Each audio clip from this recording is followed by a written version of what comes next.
The 20th season of Pokemon Go PvP has officially started around the world, and with it comes a completely new meta. There has been so many move changes. Today we're going to talk about them, the best Pokemon for this season, Pokemon that have fallen off a bit. Let's get right into it. So before we talk about the best Pokemon, we have to talk about a huge change to Pokemon Go PvP mechanics that happened this season, and that's the 50-second switch timer. If you know, in past seasons, you could switch out your Pokemon every single 60 seconds, but Niantic have implemented a 50-second switch timer. Now you might be like, 10 seconds, not a huge difference. Trust me, it's a huge difference. Being stuck in a matchup for an extra 10 seconds means your opponent gets a charge move off and knock out your Pokemon, and allowing you to switch every 50 seconds makes for much more dynamic and quick gameplay. I think the main thing to go into this season with is know that don't be as scared to switch anymore, because getting switch locked is never as bad as you can switch out a lot quicker. But nonetheless, Niantic did want to completely change the meta, and they did very much so, adding over, I think, like 80 move updates or something like that. I'm not going to go through all of them, but if we look here on screen, a lot of different moves got nerfed, pretty much nerfing mainly the whole meta of last season. Things like Lantern are bad now, Skarmory is bad, Annihilate, all that stuff, and a bunch of Pokemon got access to a bunch of new moves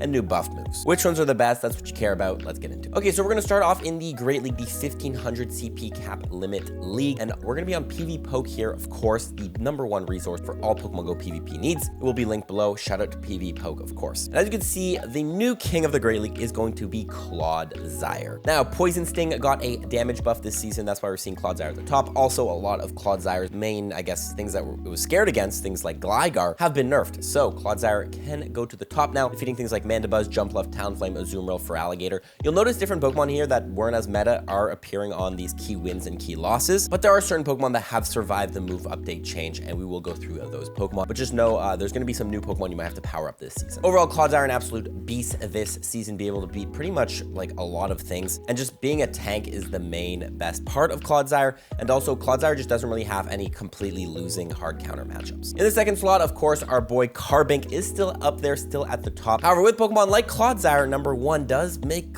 Carbink a little bit scary to run because Clodsire is almost everywhere right now. So although Carbink is ranked #2, do be wary when running it, because if you do run into a Clodsire, that is not a good matchup for you. And also against Gastrodon, which is a Pokemon we will talk about that have done very, very well. Feraligatr, arguably, in my opinion, the #1 Pokemon to use this season for PvP. We have Feraligatr, and of course, Shadow Feraligatr right behind it. I personally lean more towards Shadow Feraligatr. I like that extra damage from the Hydro Cannons, but both of them will be very strong. Feraligatr, one of the best across the board neutral Pokemon, and even if you look at its losing matchups here against Jumpluff, Mandibuzz, Charjabug, Gastrodon, it can beat these Pokemon with shields and correct energy. For example, you have Ice Beam to hit Jumpluff and Mandibuzz. Charjabug takes huge damage from Hydro Cannons. Same things with Gastrodon, things with Dunsparce. I think Feraligatr is probably arguably the #1 Pokemon. I think Homeslice Henry quoted it, but he says the person who is going to win the most games in this season will most likely be someone who knows how to manage their energy correctly on Feraligatr. An absolute beast of a Pokemon, and I'm glad we're still seeing it in the meta. Granted, it is a little bit oppressive, but that was just the number.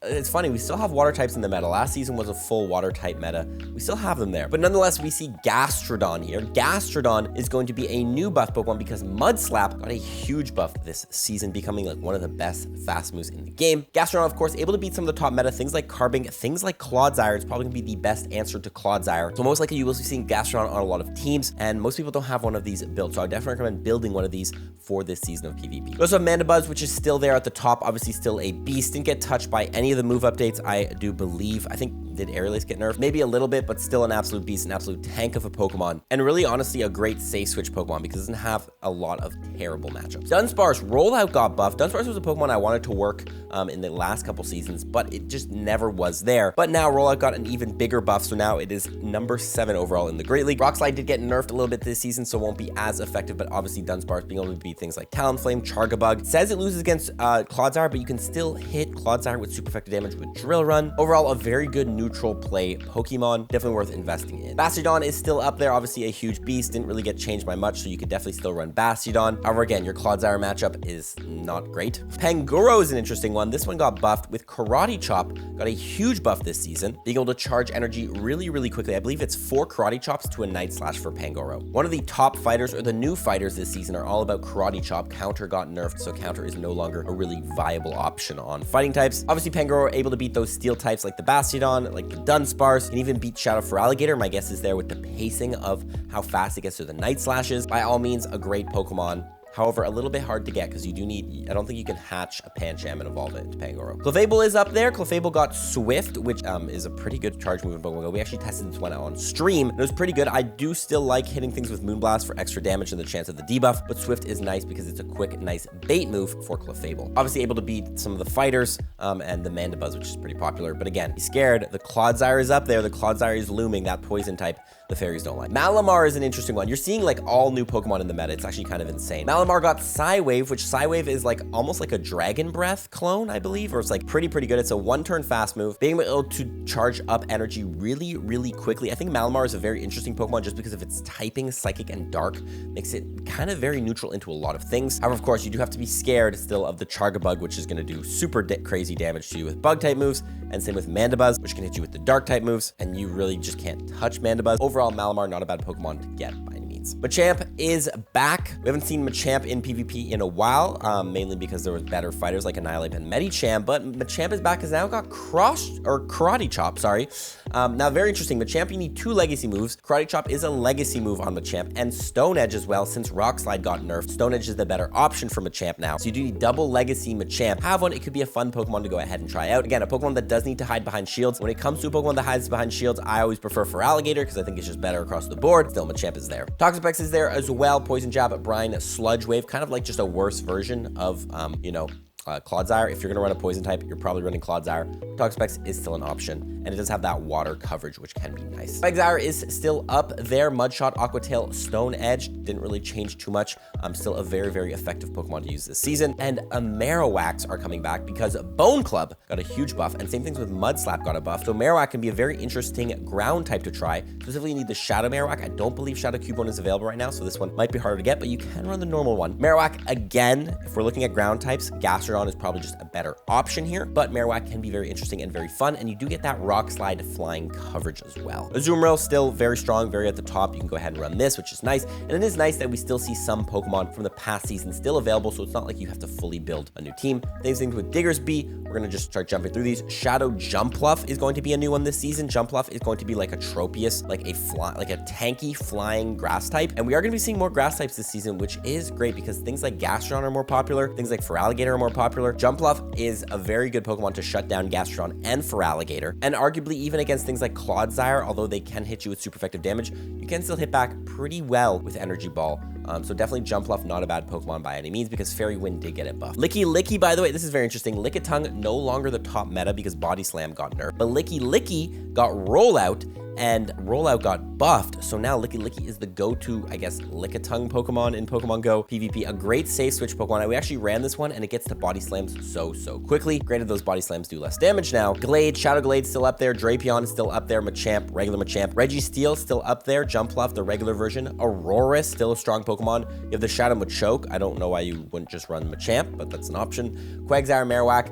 Shadow Golurk got buffed because of the Mudslap buff. Shadow Alolan Sandslash is still a very strong Pokemon. Bastiodon, Regirock, Shadow Wishcash, still very strong. Quillfish is up there. Shadow Alolan Marowak is back as well because Bone Club and Fire Spin did get buffed, so you can try that Pokemon. And then there's other Pokemon here to try, but those are definitely not going to be as top meta. So definitely stick with like the top 30 if you're looking to push. Now on screen, I'm going to go ahead and put a couple teams. Shout out to the Pokédaxi PvP and Discord. So if you're looking to try some teams, try them out. Obviously, you're going to see Clodsire on a lot of these teams because again, Clodsire is going to be the main meta threat of this season. Though a strategy you could very much run is try to use Pokemon that counter Clodsire. That could be very interesting. But try out these teams, let me know how they go. And also on the community tab of our channel, we will be posting teams for the Ultra League and the Master League, which are the next leagues we're going to be getting into once those leagues come around. So stay tuned for those. Nonetheless, let's jump into the Ultra League now. What has changed in the Ultra League? Obviously, we don't have the Ultra League right now, but just to get you guys ready, get an idea what the best Pokemon for the Ultra League are going to be. First of all, Zygarde in the complete form in the #1 slot. Honestly, I don't know if it was last season, but Zygarde is just an absolute beast for the Ultra League and the Master League. So if you have your Zygarde completed, like I do, granted mine is level 51, so it's more for the Master League, you can go ahead and run that in the Ultra League. Shadow Feraligatr, still up there, obviously still super strong. Yeah, just an insane Pokemon. Again, Feraligatr across the Great League and the Ultra League is just a dominant force. Again, probably, in my opinion, Clodsire or Feraligatr, then I think are the #1 Pokemon this season for the Great League. Feraligatr in the Ultra League, definitely. Malamar in the XL form, we already talked about Malamar being very good, but again, it's even, or it's pretty much better actually in the Ultra League. here. Again, just has great coverage, great moves, but again, you do have to watch out for fairy types. That's where you might struggle. And looking down here, the Ultra League, you're gonna kind of just see the same Pokemon, and that is the thing about the Ultra League. It's usually just a buffed version of the Great League, I guess. But we have Clefable in the number 4 slot. We have Pangoro, Licky, Cobalion is still up there with, of course, Double Kick, Sacred Sword, and Stone Edge. Being able to beat the new things like Licky, Walrein, Greninja, Drapion, Tentacruel, still very top meta. Feraligatr, regular Feraligatr, we have the Machamp in the Shadow form with Karate Chop. This almost looks exactly like the Great League. It's crazy. Registeel, still very strong in the Ultra League. Giratina Altered, still a very strong Pokemon. Regirock, Florges, Drapion in the Shadow version. Dust Noir, which is one Pokemon we can go ahead and talk about. Now, Dust Noir got Astonish. Astonish got a huge buff this season, giving it so much energy and damage gain. We actually ran Dust Noir in the Great League. It was very, very strong, but it looks like in the Ultra League, it's going to be even better, I guess, more because it has more of that bulk. And being a ghost type is always great because you can hit things like Giratina Altered with super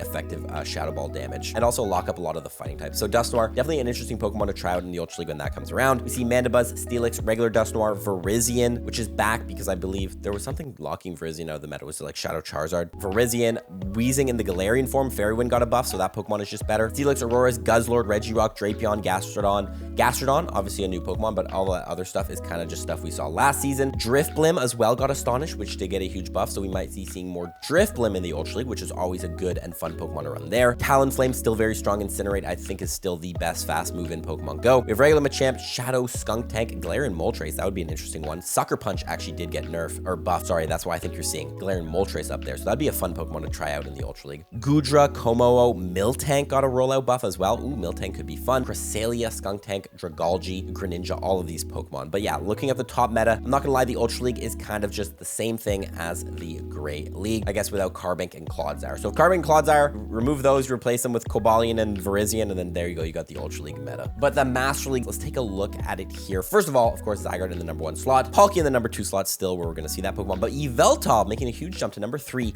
because again, Sucker Punch got a big jump. Yeah, Sucker Punch went from 5 damage to 8 damage, which is insane. So you're gonna see a lot more Yveltal, which is interesting because it will really lock up those Mewtwo's in Pokemon Go. We won't be seeing as much of those, or as well as the Necrozmas are gonna be much more scared because Yveltal can very much handle Necrozma in the Dawn Wings and Duskmane form.